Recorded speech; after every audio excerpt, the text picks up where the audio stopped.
میرے حضور کی تو کوئی بہن نہیں تھی، در یتیم ہے، لیکن جب حضرت حلیمہ سعدیہ کے ہاں حضور گئے تو وہاں حضور کی ایک رضائی بہن کا تذکرہ ملتا ہے جو حضور کو لوریاں دیتی تھی، نام شیمہ تھا۔ تو شام کے وقت جب خواتین کھانا پکانے میں مصروف ہونے لگتی تو بہنیں ویر اٹھا کر کے باہر لے جاتی۔ ہر بہن کا خیال یہ ہوتا کہ میرے ویر سے سونا زمانے میں کوئی نہیں۔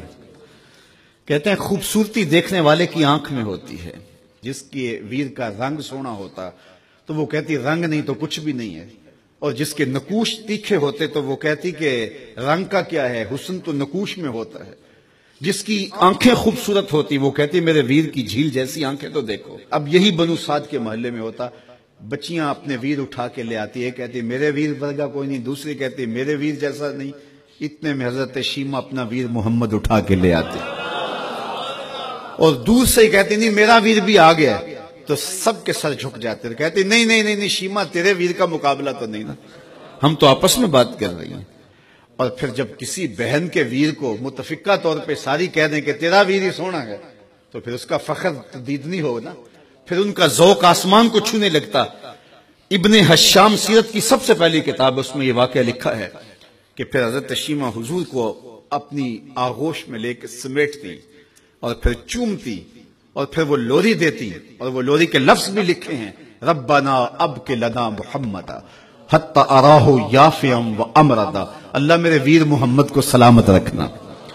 آج یہ پالنے میں بچوں کا سردار ہے، کل وہ لمحے آئے جوانوں کا بھی سردار، اور پھر جھوم جاتی اور کیا خوشی ان کی دیتنی ہوتی۔ اور پھر وہ منظر بھی آیا کہ حضور علیہ السلام مکے چلے گئے اور یہ جوان ہوئی اور پھر ان کی شادی کسی قبیلے میں ہو گئی۔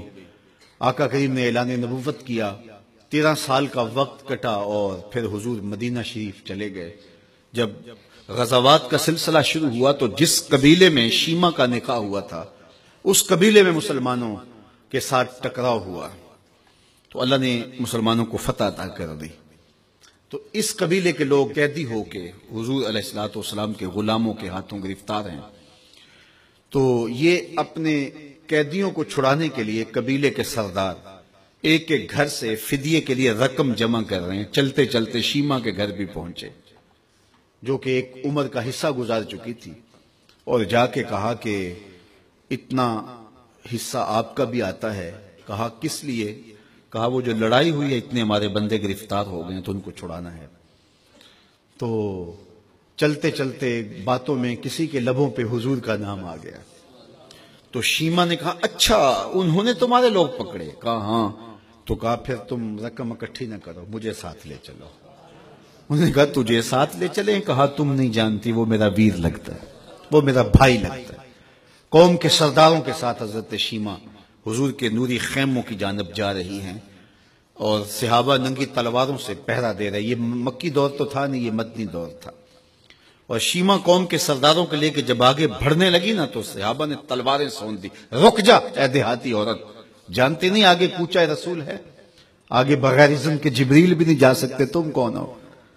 تو شیمہ نے جو لفظ کہے وہ لفظ نہیں ہے، اس نے کہا خلو سبیلی وَعَلَمُوا أَنَا أُخْتُ نَبِيِّكُمْ، میری راہیں چھوڑ دو، تم جانتے نہیں میں تمہارے نبی کی باجی لگتی ہوں۔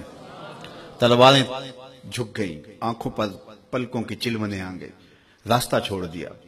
حضور کے خیمہ نوری میں داخل ہوئی تو حضور نے دیکھا، پہچان لیا، اٹھ کے کھڑے ہو گئے۔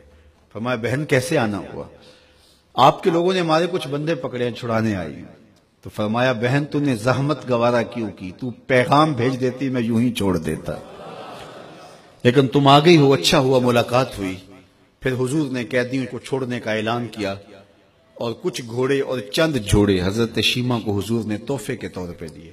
ویروں کے دروازے پر بہنیں آئیں تو ویر خالی تو موڑا نہیں کرتے، تو حضور نے بہت کچھ عطا کیا اور پھر رخصت کرنے خیمے سے باہر آئے تو صحابہ کی جماعت منتظر تھی۔ فرمایا صحابہ جب میں قیدی چھوڑا کرتا ہوں میری عادت تمہیں معلوم ہے کہ میں پہلے تم سے مشاورت کیا کرتا ہوں، آج ایسا موقع آیا کہ میں تم سے مشاورت بھی نہیں کی اور قیدی بھی چھوڑ دیے۔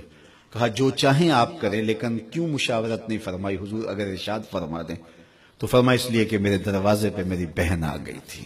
کوئی لاؤ تو صحیح زمانے میں ایسا، کوئی لاؤ تو صحیح زمانے میں یہ جمال اور یہ حسن اور یہ کمال رکھنے والا، تو پھر کیوں نہ ہم اپنی ساری زندگی اس آقا کے نام لگاتے ہیں۔